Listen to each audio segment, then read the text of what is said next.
Fala, meu povo, tudo bem com vocês? Professor Juliano aqui na área para falar com vocês sobre um assunto extremamente importante para suas provas, linha do tempo. Galera, tem aluno que tá na porta do vestibular ali e não sabe organizar uma linha do tempo, não sabe quais são os períodos da história, por exemplo, não sabe que são 5 períodos ali que nós temos. O cara tá no terceirão, o cara tá no terceiro ano de cursinho ali para medicina e o cara não sabe organizar uma linha do tempo ainda na cabeça às vezes. Tá? Bom, essa aula, galera, eu vou falar com vocês sobre o que é uma linha do tempo. Óbvio que você sabe o que é, tá? Vou te dizer quais são os objetivos de a gente ter uma linha do tempo, para que ela serve, como você deve utilizá-la, tá? E vou falar, claro, sobre uma linha do tempo de história geral. Então fica comigo aqui nesse vídeo que eu vou falar para você quais são os períodos, o que divide cada período, como que funciona, como que cai isso em prova também, certo? Então, venha comigo aqui, por favor. Primeira coisa que você precisa compreender é o que é uma linha do tempo, galera, e qual o seu objetivo? Então, uma linha do tempo, você vai ver ela, claro, nas suas aulas de história, mas você já deve ter visto ela numa aula de literatura, falando sobre as correntes literárias lá, né? O barroco, daí vai indo, não sei o quê, daí o romantismo, o realismo, e assim vai indo, o modernismo, o pós-modernismo, enfim. Em geografia, para falar sobre as revoluções industriais, em filosofia, para falar sobre as escolas de pensamento, né, os pré-socráticos, os socráticos, a filosofia, enfim, você tá ligado do que eu tô falando. Em arte, para falar sobre as vertentes artísticas, a galera utiliza, né? Então, qual o objetivo de uma linha do tempo? O objetivo de uma linha do tempo é organizar a história cronologicamente, deixa eu deixar menorzinho aqui para você poder ver, organizar a história cronologicamente, para facilitar a compreensão do processo histórico. Veja que ela é, portanto, um recurso didático, né, para nós professores utilizarmos para mostrar para você, ó, aqui aconteceu tal coisa, de tal período a tal período foi assim, depois se alterou e foi de outra maneira. Só que a linha do tempo, ela tem funções. E eu identifiquei nas minhas análises 3 funções para vocês de uma linha do tempo, que uma linha do tempo deve ter para você. E a primeira dessas funções é servir como um mapa que te possibilite, olha esse detalhe aqui, para você localizar os eventos sequencialmente. Professor, como assim? Você tem que saber a sequência lógica dos eventos. Você tem que saber qual período vem primeiro, qual vem depois e qual vai na sequência. Qual a importância disso aqui? São 2. Na verdade, são várias, tá? Mas são 2 principais. A primeira delas é que você vai levar de um sentido mais prático, que é você acertar uma questão na tua prova. Você ter uma linha do tempo na tua cabeça, que é o tópico 2, você tem que ter uma linha mental, uma linha do tempo tem que ser mental para você, não tem que ficar só no papel, num slide, em qualquer coisa, um quadro, no teu caderno. A linha do tempo, ela deve também ela principalmente deve estar aqui, ó, tá? Deve estar na tua cabeça. Por quê? Porque com uma linha do tempo, quando você está fazendo um exercício e ele está falando, sei lá, sobre o século XVIII, cara, você não tem que saber todos os detalhes do século XVIII, mas algumas coisas você tem que saber. Como, por exemplo, que é no século XVIII que nós temos o movimento iluminista, que nós temos a primeira revolução industrial, que nós temos na sequência o final da Idade Moderna com a Revolução Francesa. Isso é obrigação sua saber. Professor, mas é decorar demais. Cara, você tem que decorar algumas coisas. Vai dizer que você... Qual a maneira que você aprende o que é mitocôndria, a função da mitocôndria dentro de uma célula? Decorando. Entendeu? Você precisa, então, saber que no século XVIII você tem esses eventos. Por que você tem que saber? Porque se tá lá num exercício falando, o século XVIII, não sei o quê, você tem que saber que no século XVIII tem essas coisas que eu te disse. Para não se confundir, por exemplo, lá, daí aparece uma alternativa. O Renascimento, caracterizado pelo humanismo, pelo não sei o quê. Você fala, Renascimento é isso, que é isso aqui. Não. Você precisa, portanto, saber a sequência dos principais eventos. E dos principais eventos. Porque a linha do tempo deve funcionar como um mapa. Um mapa. E um mapa, galera, tem que ter uma função prática. Por quê?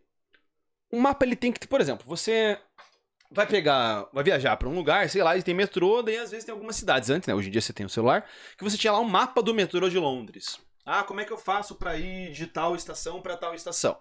Aí você tinha um mapa que você pegava lá e analisava e via. Tem que ter todos os detalhes ali? Não, tem que ter onde eu pego o metrô para onde eu paro. Os pontos principais marcados, estabelecidos nesse mapa. Porque esse mapa tem que ter um sentido prático. Tá? Você sabe que os mapas vão ter distorções, enfim, né? E aí tem, claro, que a gente fazia aquela relação com o conto do Jorge Luiz Borges, aquela ideia, né, o conto do mapa da China, que o cara vai fazer um mapa da China e ele quer fazer o mapa mais perfeito possível, né? O mapa da China mais perfeito que existe. E aí, ele vai chegar à conclusão de que o mapa da China mais perfeito que existe seria um mapa da China que teria o tamanho da China. Só que qual seria a função de um mapa da China com o próprio tamanho da China? Não teria função. E isso serve para você que faz linha do tempo e fica enchendo de detalhezinho. Cara, se você tá enchendo de informações, isso aí vira um resumo. Perdeu o sentido prático de localização dos eventos. Então lembra que eu te falei que tinha 2 objetivos para você poder acertar uma questão, mas também é para você se perceber enquanto sujeito histórico, em qual momento da história você está vivendo. Saber distanciar os fatos, saber os fatos como eles chegaram até nós. Sem exagero, no ano passado, 2023, um aluno meu da primeira série do ensino médio falou assim: professor, mas a minha avó viveu nessa época aí dos gregos lá, do período do Péricles? Ele fez essa pergunta. Portanto, para ele, o que acontece? A consciência histórica dele está desorganizada. Porque ele separa a consciência histórica dele em 3 coisas: o passado, o presente e o futuro. O passado é o que já aconteceu, o presente é o que está acontecendo e o futuro é o que talvez aconteça. E aí o que ele fala, o antigamente, o passado, ele coloca tudo isso em um mesmo balaio. E isso é um problema imenso. Porque você não consegue perceber a distância histórica que os fatos possuem. Isso é muito, muito problemático, cara. Tá? E o terceiro ponto, cara, linha do tempo é uma ferramenta importantíssima e muito, muito poderosa para você poder realizar revisões, tá? Linha do tempo, cara, serve muito para você poder fazer revisões. Deixa eu ajustar que ficou um pouquinho para fora. Aí, ficou show, muito bem. Então a linha do tempo, galera, é uma ferramenta poderosa para você revisar assuntos. Então você quer revisar os assuntos principais do século XX, que você tem que saber.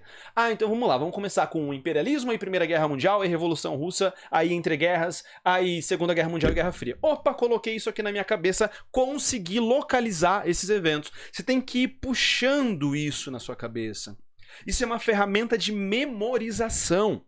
Assim como na química, quando você vai estudar os carboninhos, você tem que ficar lá, met, et, prop, but. Sabe essas coisas? Você tem que ter o mapa do tempo, uma linha do tempo, como sendo isso, essa ferramenta que vai te possibilitar ir resgatando essas coisas. Certo? Tá, professor. Já entendi aqui as funções, para que serve e tudo mais. Só que é só isso? Não. Povo, nós temos problematizações relacionadas a uma linha do tempo. Como assim, professor?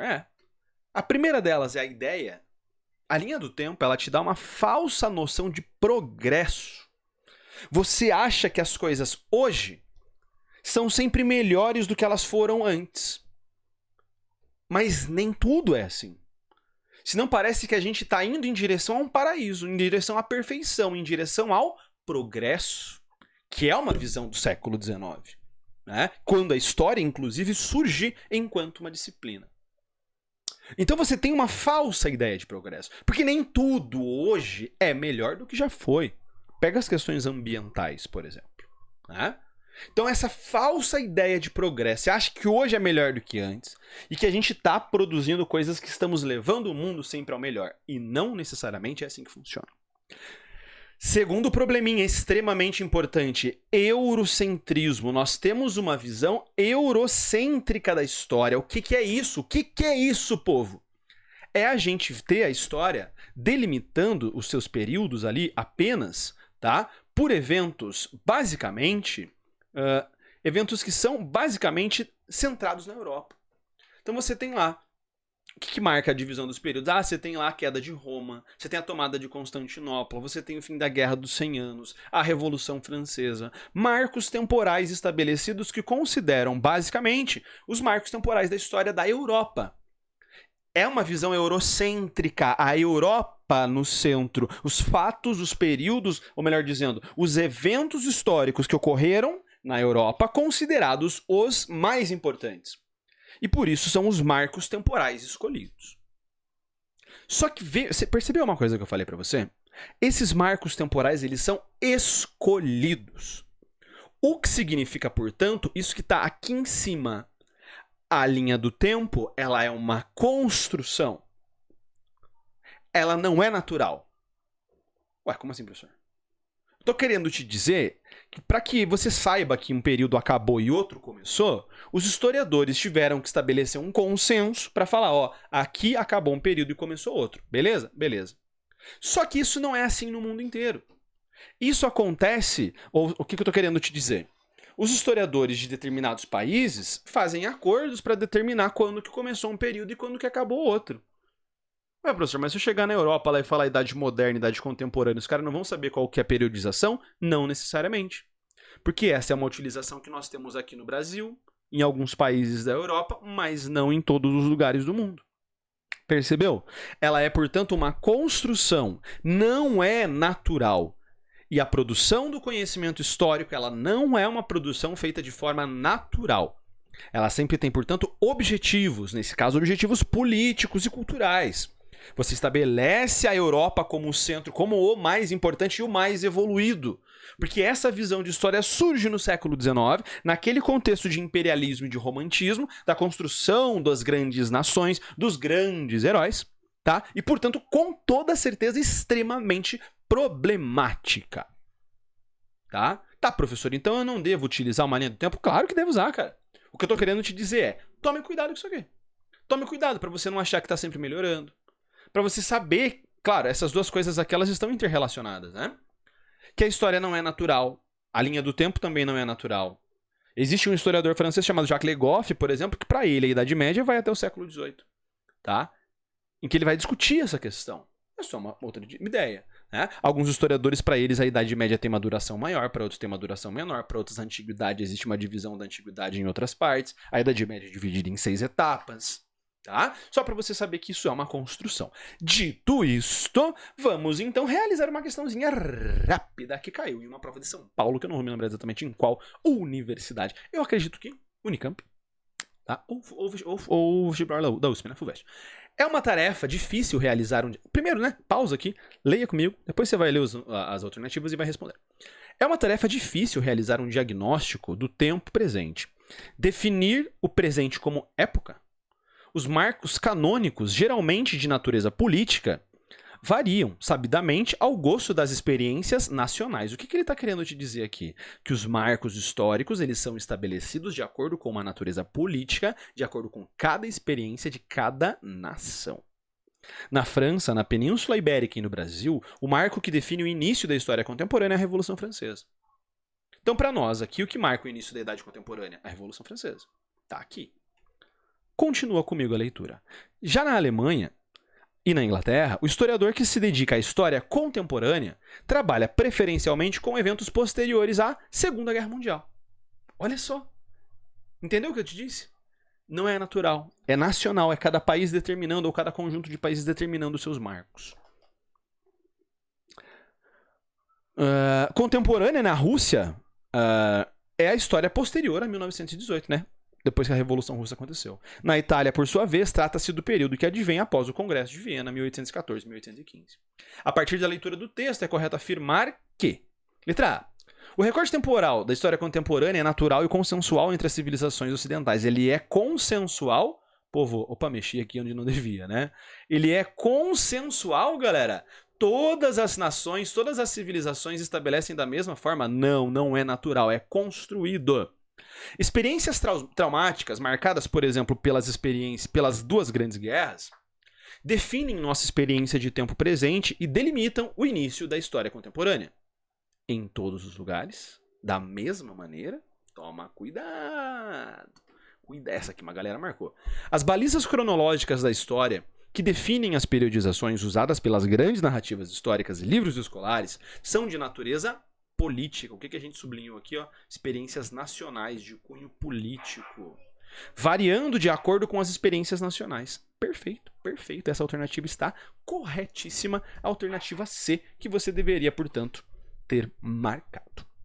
Ok, eu falei pra você que eu ia colocar aqui então, falar sobre história geral, a linha do tempo de história geral aqui, mas eu vou deixar isso pro próximo vídeo, porque senão esse vídeo vai ficar muito extenso e você vai ficar cansado de tanto me ouvir falando aqui. E é óbvio, se você não é inscrito no canal, se inscreva aqui no canal, me procure no Instagram, @História Fundamental. E é isso aí, um forte abraço e até a nossa próxima aula. Não perca, eu vou falar sobre história geral, a linha do tempo detalhadinha. Forte abraço.